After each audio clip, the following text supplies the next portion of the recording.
내 고난을 덜어볼 수 없을까? 내 병 고칠 수 있을까? 그래서 교회에 나와요. 나오는데 나아지기는커녕 더 힘들어지는 경우가 있습니다.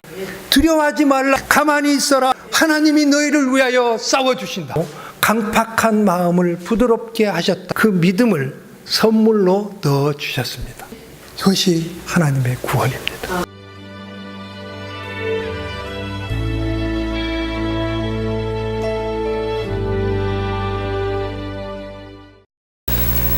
명절 잘 지내셨죠?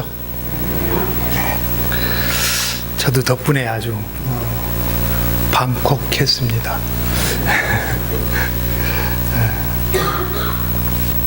오늘은 출애굽기를 통해서 하나님께서 이스라엘 백성을 어떻게 구원해 내시는지 그것을 함께 살펴보면서 또한 우리의 구원은 어떻게 이루어졌는지 그걸 아울러 살펴보려고 합니다. 여러분들은 그 구원을 생각할 때마다 무엇을 우선적으로 생각해야 되느냐 하면 우리의 모습입니다. 내가 어떠한 존재인가 그걸 아시지 않으면 구원의 은혜가 은혜로 받아들여지질 않습니다. 우리는 참 쓸모없는 인간이 되어버렸죠. 하나님의 말씀을 듣기보다 사탄의 말을 들어 살다 보니까 우리는 허물투성이인 존재가 되었습니다. 다시 말하면 죽어있는 존재입니다. 여러분, 죽은 사람이 발로 찬들 알 수 있겠습니까? 따귀를 때린들 알 수 있겠어요? 모릅니다. 자기 부모가 와도 모르죠. 죽은 사람의 모습이에요. 하물며 우리 영혼이 죽었는데 아버지 하나님을 인식할 수 있을까요? 못합니다. 그런 존재입니다.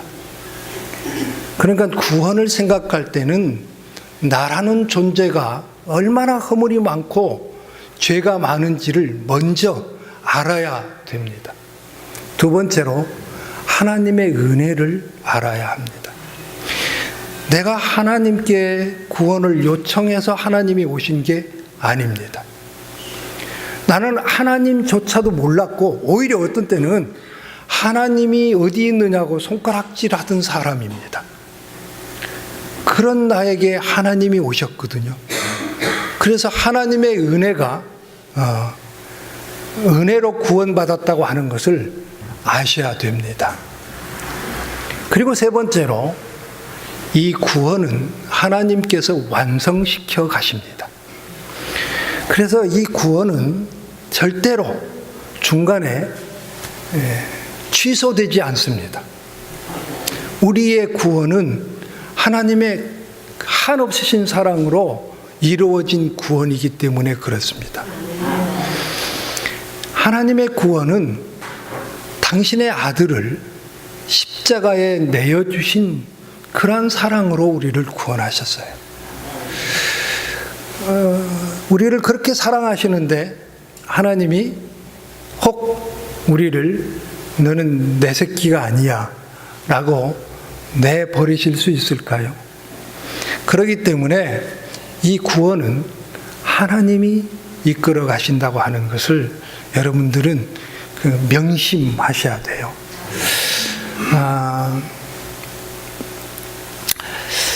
출애굽기는 이제 하나님의 역사라고 아까 말씀을 드렸습니다. 이스라엘 백성을 구원하신 하나님의 역사, 또한 출애굽 사건은 하나님의 백성을 예수 그리스도를 통해서 구원해 내시는 모형이기도 해요. 출애굽의 구원의 사건을 보면서 우리는 하나님 우리를 어떻게 구원해 내셨는지를 알 수 있다 이 말이죠. 또 이스라엘 백성이 애굽에서 나오는 그 과정하고 그리고 광야 생활 그리고 가나안의 입성까지 모든 여정과 하나님의 일하심이 오늘 살펴보는 출애굽을 시작으로 해서 레위기, 민수기, 신명기, 여호수아서에 자세하게 기록되어 있습니다. 우리는 오늘부터 이스라엘 백성의 구원의 여정을 살펴보면서 아울러 우리의 구원이 어떠한 구원으로 어떻게 이루어졌는지 함께 확인해 보는 그런 시간을 갖도록 하겠습니다. 구원은 온전히 하나님이 시작하시고 하나님이 완성하시는 하나님의 일입니다. 하나님께서 애굽에서 힘겹게 종살이를 하고 있는 이스라엘 백성들을 돌아보십니다. 그것이 출애굽기 3장 7절에서 8절이에요. 우리 한번 같이 찾아 읽어보겠습니다. 7절 시작. 여호와께서 이르시되 내가 애굽에 있는 내 백성의 고통을 분명히 보고 그들이 그들의 감독자로 말미암아 부르짖음을 듣고 그 근심을 알고 내가 내려가서 그들을 애굽인의 손에서 건져내고 그들을 그 땅에서 인도하여 아름답고 광대한 땅, 젖과 꿀이 흐르는 땅, 곧 가나안 족속, 헷 족속, 아모리 족속, 브리스 족속, 히위 족속, 여부스 족속의 지방에 데려가려 하노라. 아멘. 자, 하나님이 보셨어요. 먼저 보셨습니다. 이스라엘 백성들이 고통당하는 모습을 먼저 보셨습니다. 이렇듯이 이스라엘의 구원은 하나님께서 준비하시고 하나님께서 완성시키십니다. 이스라엘 백성이 먼저 하나님을 찾거나 구원을 요청해서 이루어진 것이 여러분 아닙니다. 지금 방금 읽은 7절에서 부르짖음을 듣고 라고 해서 그것이 이스라엘 백성들이 하나님을 찾는 기도였을 거라고 보는 것은 좀 문제가 있습니다. 왜냐하면 당시 이스라엘 백성들은 애굽에서 430년을 살면서 그들의 조상 아브라함과 이삭과 야곱의 하나님을 다 잊고 있었습니다. 애굽이라고 하는 나라는 다신교의 나라입니다. 다신교라고 하는 말은 신이 굉장히 많다는 얘기예요. 가까운 일본만 해도 그 일본의 신사가 12만 개 정도 됩니다. 그 신사라고 하는 곳은 그들이 거기에서 그 신을 섬기는 장소죠. 그런 장소가 12만 개. 그리고 일본의 토속신이 800만 개가 됩니다. 그러니 그 신이 얼마나 많습니까? 애굽도 역시 마찬가지로 그렇게 많은 신들을 섬기고 있었습니다. 그러니 이스라엘 자손들도 애굽의 많은 신들을 그들의 신으로 알고 그렇게 섬겼다 이 말이죠. 그러나 하나님은 아브라함과 이삭과 야곱에게 약속하신 그 약속을 기억하시고 그 후손들을 구원하시는 겁니다. 약속을 기억하신 거예요. 아브라함하고 약속하시죠? 이삭하고 약속하시죠? 야곱하고 약속하십니다. 그 약속을 기억하시고 그 후손을 이제 애굽에서 구원해내시는 거죠. 이렇게 볼 때 우리의 구원도 우리 안에서 비롯된 구원이 아닙니다. 즉 이 말은 우리가 하나님께 구원을 요청하거나 구원받을 만한 어떤 일을 했기 때문에 하나님이 찾아오신 것이 아니라는 말입니다. 우리가 늘 내가 무슨 일을 해서 내가 다른 사람보다 좀 나아서 하나님이 나를 구원하셨어 그러다 보니까 하나님의 구원의 은혜에 대해서 그 은혜로 여기질 못합니다. 왜? 내가 잘나서 하나님이 나를 구원하셨다고 생각하는 그런 것이 내 속에 자라고 있기 때문에 그렇습니다. 나 같은 죄인, 그래야 하나님의 구원의 은혜가 제대로 들어오는 겁니다. 그래서 우리는 자랑할 게 아무것도 없습니다. 여기 이 자리에 나와 앉아 있는 것도 자랑할 게 없어요. 하나님이 내 발걸음을 인도하시고 하나님이 나를 구원하셨기에 지금 이 자리에 앉아 있는 겁니다. 그렇지 않으면 여러분 그 누구도 이 자리에 앉아서 이렇게 시간 때우고 있을 수가 없는 거죠. 이스라엘 백성들이 애굽의 종이 되어서 산 것처럼 우리 또한 죄의 종이 되어서 살았습니다. 죄의 마취가 되어서 죄가 죄인지도 모르고 살았어요. 여러분 마치 여러분 혹시 우리 내시경이나 장 내시경 할 때 그게 뭡니까? 그 마취를 한번 해보신 적 있죠? 저도 한번 해봤습니다. 그 장내시경 때문에 해봤는데, 분명히 제가 제 아내를 보면서 씩 웃고, 나 괜찮아, 살았어 하듯이 손도 흘고 그랬는데 전혀 기억이 안 나는 거예요. 의사가 설명을 해주는데, 제 장이 장미남이라고 했대요. 장이 아주 깨끗하다고 설명을 했다는데, 그때 웃으면서, 그래요. 그러면서 설명을 다 들었는데, 하나도 기억이 안 나는 거예요. 이게 마취죠. 그러니까 우리가 죄로부터 마취가 돼서, 나는 죄를 지면서 그게 죄가 죄인지를 모르고 살한 거예요. 그렇게 살았습니다.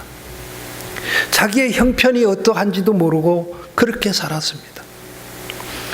인간은 이렇게 나면서부터 전적으로 타락하고 전적으로 부패한 존재로 났기 때문에 구원을 바라고 하나님을 찾거나 또 구원을 바라고 자기의 죄를 멀리하거나 하려는 그 어떤 의지력도 없는 거예요. 우리 스스로는 그런 의지력이 없습니다. 그것을 로마서 3장 10절에서 12절은 이렇게 증거를 하고 있습니다. 한번 찾아보시겠습니까? 신약성경 로마서 3장입니다. 로마서 3장 10절로부터 12절입니다. 찾으셨으면 함께 읽겠습니다. 로마서 3장 10절에서 12절 시작. 기록된 바 의인은 없나니 하나도 없으며 깨닫는 자도 없고 하나님을 찾는 자도 없고 다 치우쳐 함께 무익하게 되고 선을 행하는 자는 없나니 하나도 없도다. 하나도 없다고 말씀합니다. 선을 행하는 자 다 무익하고. 이 말씀처럼 인간은 이런 상태였기 때문에 구원은 오직 하나님께로부터밖에 올 수가 없습니다. 우리 안에서 구원을 생각할 그런 깨어남이 없었다 이 말이죠. 우리가 하나님의 대속의 은혜를 믿을 수 있는 것도 내 안에 그래서 믿음이 막 이렇게 생겨나가지고 하나님의 대속의 은혜를 그렇게 믿는 것이 아니에요. 하나님께서 내 안에 그 믿음을 선물로 넣어주셨습니다. 믿을 수 있도록 그 분위기, 그 마음 상태를 하나님이 만들어 주셨다는 거예요. 에베소서 2장 8절로 갑니다. 신약성경 같이 읽겠습니다. 시작. 그 은혜에 의하여 믿음으로 말미암아 구원을 받았으니 이것은 너희에게서 난 것이 아니요 하나님의 선물이라. 아멘. 하나님의 선물입니다. 그리고 그 믿음으로 구원에 이르게 하셨습니다. 그렇기 때문에 구원은 무조건적인 하나님의 계획이며 그리고 하나님의 완성이며 하나님의 은혜이며 하나님의 선물입니다. 그러니까 여러분들 믿었다고 잘난 척하지 마십시오. 내 믿음이 다른 사람보다 월등하다라고 그렇게 생각하지 마십시오. 이건 다 하나님이 하셨습니다. 자, 하나님께서 이스라엘 자손들을 구원하시기 위해서 애굽을 심판하시죠. 그 10가지 재앙으로 애굽을 심판을 하십니다. 이 사건을 통해서 하나님께서는 하나님이 어떤 분인지 이스라엘 백성들뿐만 아니라 바로왕 그리고 애굽의 백성들 그리고 애굽 주변에 있는 모든 그 주변 나라들까지도 하나님이 어떤 분인지를 알게 하시는 거예요. 자, 여러분 이걸 보면 하나님이 이스라엘 백성들만 이렇게 너희는 나의 백성이야 끌어내시는 게 아닌 걸 알 수 있죠. 하나님을 다 알게 만드시는 거예요. 이 사건을 통해서. 그래서 이 사건을 통해서 하나님이 어떤 분인 줄 알고 하나님께 나오는 자는 하나님이 그들도 함께 이렇게 가나안 땅까지 끌고 가요. 그러니까 이스라엘 백성들만 이렇게 나온 게 아니에요. 여러 잡족이 함께 같이 나왔습니다. 그 중에는 애굽 백성들도 함께 나왔었어요. 하나님의 두려움을 본 그들이 하나님을 무서워하면서 그렇게 이스라엘 백성도 함께 나왔단 말이에요. 그런데 하나님께서 7번째 재앙을 우박으로 내리시기 전에 바로에게 하신 말씀이에요. 바로에 이런 말씀을 하세요. 내가 너를 세웠으면 나의 능력을 내게 보이고 내 이름이 온 천하에 전파되게 하려 함이라. 바로를 통해서 하나님이 어떤 분인지 온 인류에게 전파되게 하겠다. 바로는 참 나쁜 곳에 쓰임을 받죠. 우리가 다 알다시피 바로는 굉장히 그 마음이 강팍한 자입니다. 그런데 사실 바로만이 아니라 죄에 사로잡혀 있는 모든 인간은 그 마음이 강팍합니다. 다만 하나님께서 그 강팍한 마음을 부드럽게 해 주시기에 우리가 하나님을 믿을 수가 있는 거예요.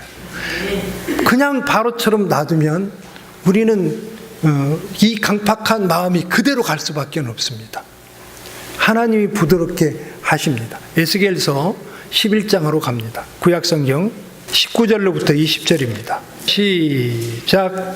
내가 그들에게 한 마음을 주고 그 속에 새 영을 주며 그 몸에서 돌 같은 마음을 제거하고 살처럼 부드러운 마음을 주어 내 율례를 따르며 내 규례를 지켜 행하게 하리니 그들은 내 백성이 되고 나는 그들의 하나님이 되리라. 아멘.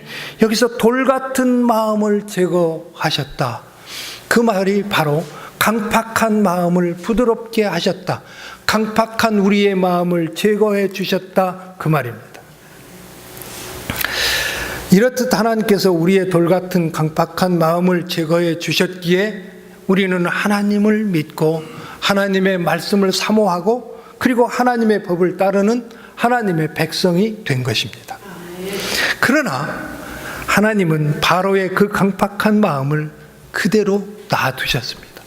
성경은 참 재미있습니다. 내가 바로의 마음을 강팍하게 하셨다고 그렇게 말씀하세요. 하나님이 의도적으로 바로의 마음만 강팍하게 하신 것이 아니라 원래 모든 죄인들은 그 마음이 강팍해요. 더욱이 하나님 앞에 더 강팍해요. 그런데 하나님께서 다 치료를 하실 수 있어요. 그런데 바로만큼은 하나님이 그 강팍한 마음을 제거해 주시지 않았다 이 말이에요. 그것을 하나님은 내가 바로의 마음을 강팍하게 했다 그렇게 표현을 하십니다. 그냥 놔두신 거예요. 그 강팍한 마음을. 그리고 그 바로의 그 강팍한 마음을 통해서 인간이 어디까지 강팍해질 수 있는지를 그 시대 사람들과 오늘날 우리들이 교훈으로 알 수 있도록 하신 거예요. 바로는 끝까지 하나님을 대적했고 그리고 모든 것을 다 잃었습니다. 오늘날에도 이렇듯이 하나님을 대적하는 세력과 사람들이 도처에 있습니다. 기독교를 폄하하고 기독교를 대적하고 기독교를 아예 세상에서 없애버리는 세력들입니다. 그러나 여러분 그들은 하나님을 절대로 이기지 못합니다. 하나님은 결국 바로의 도전을 무너뜨릴 마지막 재앙을 준비하셨습니다. 그것은 애굽에서 처음 난 것들은 사람이나 짐승이나 모두를 다 죽이는 재앙이었습니다. 바로는 얼마든지 이런 무서운 재앙을 피할 수가 있었습니다. 그러나 바로는 하나님의 경고를 무시했고 무서운 결과를 스스로 선택한 것입니다. 하나님께서 강팍한 마음을 제거해 주시지 않으면 누구나 이런 결과를 만날 수밖에 없습니다. 신약의 계시록은 세상에 주시는 하나님의 경고의 메시지이죠. 물론 계시록뿐만 아니라 하나님은 구약의 선지자들을 통해서도 인류의 종말과 예수 그리스도의 재림을 말씀해 주셨습니다. 그러나 많은 사람들은 믿지 않습니다. 그래서 그날이 도적같이 이르게 되는 것은 믿지 않는 사람들에게 해당이 됩니다. 왜냐하면 믿음의 사람들은 성령 하나님의 인도로 그 마음이 지혜롭게 되고, 그리고 그 지혜로운 마음으로 이 세대를 바로 분별하고, 그리고 이 세대의 악한 풍조를 따르지 않고 예수 그리스도의 재림을 준비하기 때문에 그렇습니다. 그래서 믿음의 사람들에게는 주님이 다시 오는 날, 황당한 날이 아닙니다. 예수를 알지 못하는 사람들은 주님 오시는 날이 정말로 황당한 날이 될 것입니다.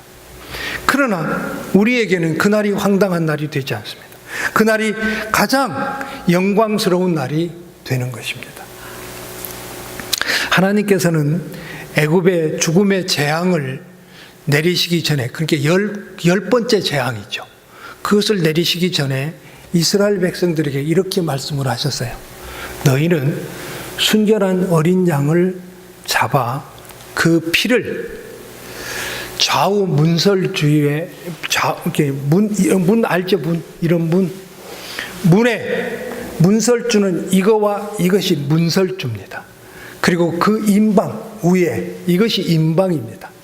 그러니까 문 좌우 설주와 임방에 그 피를 바르고 그 방 안에, 문 안에 있어라. 그러면 죽음의 사자가 지날 때에 어린 양의 피를 보고 그 피가 발라진 곳은 그대로 넘어가겠다. 이렇게 말씀하세요. 그래서 6월절이에요. 넘어간다. 그래서 이스라엘 백성들은 하나님의 명령을 따라서 그대로 행했습니다. 그날 밤 죽음의 사자는 말씀대로 문설주와 임방에 어린 양의 피가 발라진 곳은 그대로 넘어갔습니다. 그 안에 누가 있든지 어린 양의 피가 발라진 곳은 그 피만 보고 그대로 넘어간 거예요. 그래서 그곳에는 죽음이 없었습니다. 저는 이 말씀을 보면서 아마 바로의 장자가 그 피 안에, 그 피가 발려진 그 안에 있었다 하더라도 죽음의 사자는, 죽음의 재앙은 어린 양의 피만 보고 그대로 넘어갔을 것이다. 그렇게 확신을 합니다.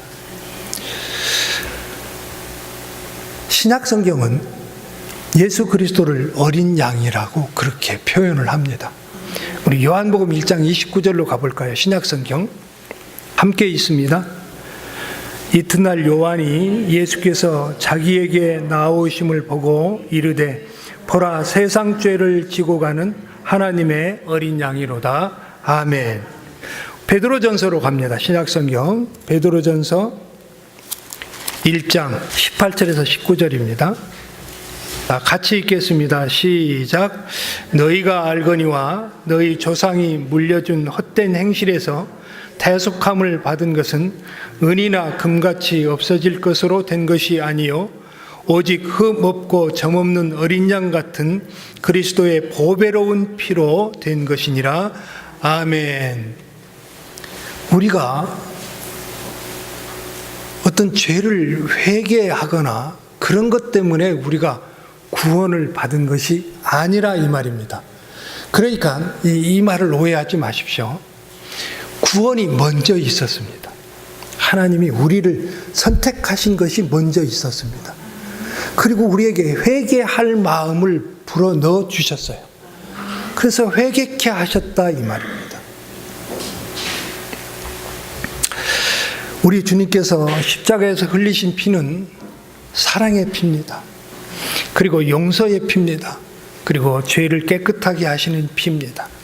그래서 그 피로는 용서받지 못할 죄인이 없고 깨끗하게 못할 죄가 없습니다.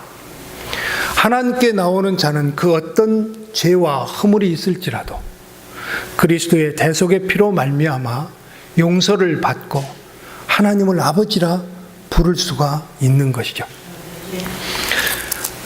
결국 바로는 자기의 장자가 10번째 재앙으로 죽은 후에야 하나님께 항복했습니다. 이게 그 강팍한 마음의 결과죠. 드디어 이스라엘 백성들은 종으로 살던 고난의 애굽에서 나오게 됩니다. 당시에 애굽에서 나온 이스라엘 백성들은 장정만 60만 명이었으니까 굉장히 당시로서는 큰 민족이 나온 거예요. 장정만 60명이니까 장정 한 명에 그냥 평균적으로 4 식구만 따집시다. 그러면 4×6은 24, 240만 명이 나왔다는 얘기가 되는 겁니다.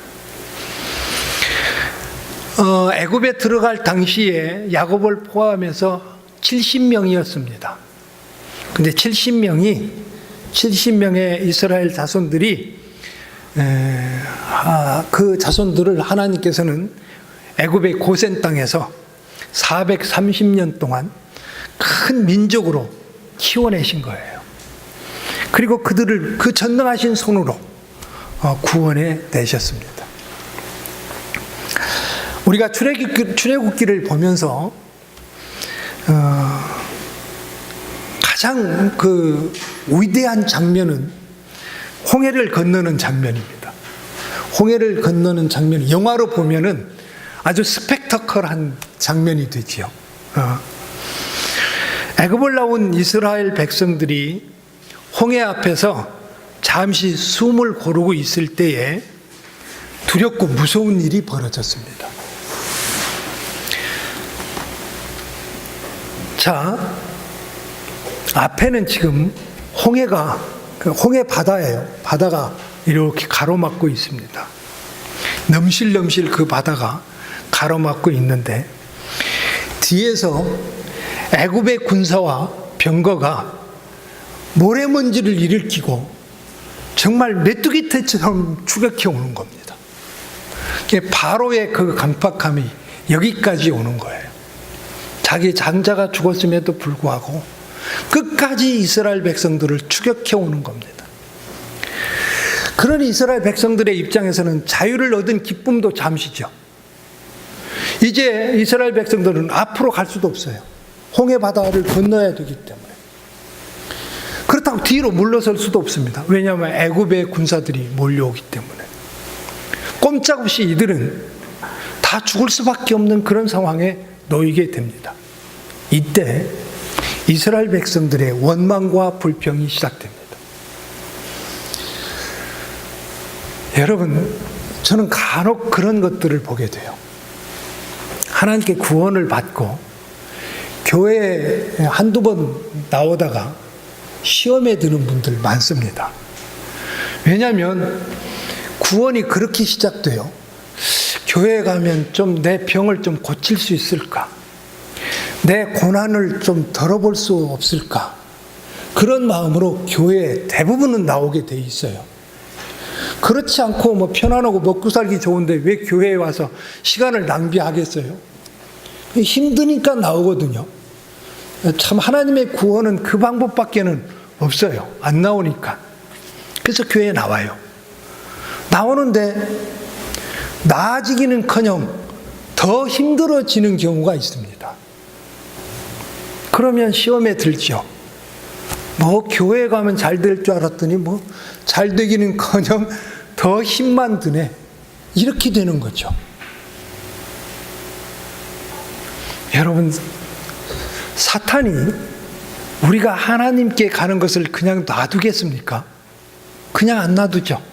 어떻게 하든지 하나님의 사랑에서 우리를 끊어내려고 하는 것이 사탄의 일입니다. 그러니 그것이 또 고단한 거예요. 이스라엘 백성들이 바로 그런 상황입니다. 지금 애굽에서 막 구원받아가지고 이제는 우리가 자유다 그랬는데 오도 가도 못하게 돼버렸단 말이죠. 그러니까 그들 속에 왜 차라리 우리를 애굽에 그냥 놔두지, 왜 우리를 끌어내서 여기서 죽게 하느냐는 원망을 하게 되어 있는 거예요. 여러분, 원망과 불평은 믿음이 없을 때 나타나는 사람의 죄성입니다. 하나님의 놀라운 구원을, 그 구원의 역사를 체험한 자는 이제 하나님을 신뢰하고 의지하는 믿음으로 나가야 됩니다. 그렇지 않습니까? 여러분 한번 생각해 보십시오. 이스라엘 백성들이 애굽에서 하나님의 10가지 재앙을 내리는 그 위대한 능력을 보았단 말입니다. 하나님의 능력을 보았어요. 그랬는데 그렇게 구원을 받았으면 그 하나님의 능력을 끝까지 붙들고 나가야 되는 거예요. 우리도 그 마찬가지입니다. 우리를 어떻게 구원하셨죠?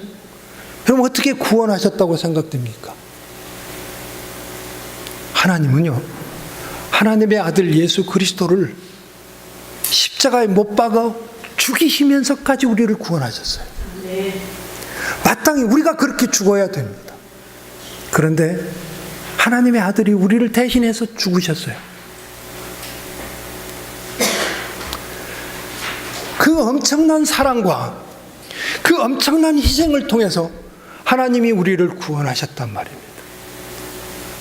그러면 우리는 그 하나님을 믿고 나가야 됩니다. 그런데 이스라엘 백성들은 그렇게 하지 못했어요. 그때 원망과 불평에 사로잡혀 있는, 두려움에 사로잡혀 있는 이스라엘 백성들에게 모세가 이렇게 외칩니다. 출애굽기 14장으로 갑니다. 다시 구약성경 출애굽기 14장 13절로부터 14절입니다. 같이 읽겠습니다. 시작. 모세가 백성에게 이르되 너희는 두려워하지 말고 가만히 서서 여호와께서 오늘 너희를 위하여 행하시는 구원을 보라. 너희가 오늘 본 애굽 사람을 영원히 다시 보지 아니하리라. 여호와께서 너희를 위하여 싸우시리니 너희는 가만히 있을지니라. 아멘. 아멘. 구원입니다. 이게 하나님의 구원이에요. 두려워하지 말라. 가만히 있어라. 그리고 하나님의 구원을 보라. 하나님이 너희를 위하여 싸워주신다. 이것이 하나님의 구원입니다. 여러분, 아까 말씀드린 대로 우리를 구원하신 하나님의 구원은 홍해를 가르시고 10가지 재앙을 내리시고 그 이상이죠. 그 이상 아니겠습니까, 여러분? 당신의 아들 하나님이 십자가에 못 박아 죽으신 사건이란 말입니다. 그것으로 우리를 구원하셨단 말이죠. 이거보다 더 큰 사랑이 어디 있겠습니까? 이거보다 더 큰 은혜가 어디 있겠습니까? 이것이 다 하나님이 하신 일입니다. 우리를 구원하시기 위해서, 나 같은 죄인 살리시기 위해서 하나님이 하신 일이라. 하나님의 이 같은 구원에 우리가 거둔 것은 눈꼽만큼도 없습니다. 우리를 구원하실 때 내가 좀 거둔 일이 있는 분 한번 손들어 보십시오. 없어요. 아무도 없어요. 아무것도 없어요. 하나님이 하셨어요. 그래서 우리는 나 같은 죄인이 하나님의 그 크신 은혜로 구원을 받았고 앞으로도 하나님의 그 구원을 통해서 살아가게 될 겁니다. 가장 영광스러운 자리에 이를 때까지 하나님은 끊임없이 우리를 때로는 매를 대시기도 할 것이고 때로는 칭찬도 하시고 때로는 복으로 채워주시면서 하나님은 영광스러운 자리에 이르기까지 우리를 이끌어 가실 겁니다. 사시는 날 동안 우리는 하나님의 이 은혜를 잊지 마시고 살아가실 예수님의 이름으로 축원합니다. 기도하겠습니다. 하나님 아버지, 감사합니다. 저희들의 지금의 모습을 봐도 우리가 어찌 구원을 받을 수 있을까? 우리가 어찌 하나님의 사랑을 받을 수 있을까? 그런 생각이 들 만큼 우리는 허물지고 우리는 참으로 죄와 더불어 살 때가 얼마나 많은지 알 수 없습니다. 그럼에도 불구하고 우리 하나님께서는 우리를 구원하셨고 우리를 놓지 않으시고 가장 영광스러운 그날에 이르기까지 우리를 이끌어 가실 것을 믿기에 이제부터 우리는 하나님의 그 은혜를 생각하며 믿음으로 하나님을 신뢰하며 나가겠나이다. 아버지 하나님, 혹한 우리가 살아가면서 아픈 일도 당하기도 하고 고난스러운 일도 당하기도 하고 때로는 사람과 사람 사이에 미움도 갖기도 하고 또 서로 원망할 자리에 이르기도 하겠지만 아버지 하나님, 이 모든 것을 하나님을 믿는 까닭에 아버지 이기며 싸우며 그렇게 나갈 것입니다. 또한 우리가 죄와 더불어 싸울 때 하나님이 우리를 앞장서 싸워주실 것을 믿기에 담대하게 나갈 것입니다. 아버지 하나님, 저희들의 발걸음을 인도해 주심을 감사드립니다. 오늘도 아버지 하나님, 우리의 구원이 어떠한 구원인지 우리에게 알려주셔서 감사합니다. 출애굽을 통해서 이스라엘 백성들을 통해서 거기에 하나님의 일하심을 통해서 우리의 구원을 미리 말씀해 주심도 감사드립니다. 이 은혜 잊지 않도록 성령께서 우리의 마음을 부추겨 주시고 붙잡아 주옵소서. 모든 것을 하나님께 의탁하옵고 우리 구주 예수 그리스도 이름 받들어 기도하옵나이다. 아멘. 지금은 우리 구주 예수 그리스도의 무한하신 은혜와 우리 아버지 하나님의 만극하신 사랑하심과 성령님의 내주 교통 위로 충만하심의 은혜가 오늘도 여기 함께한 모든 성도들의 머리 위에와 그 가정과 삶의 터전 위에 그리고 우리 주 예수 그리스도의 피로 값주고 세우신 모든 교회 위에 이제부터 영원토록 함께 있을지어다. 아멘.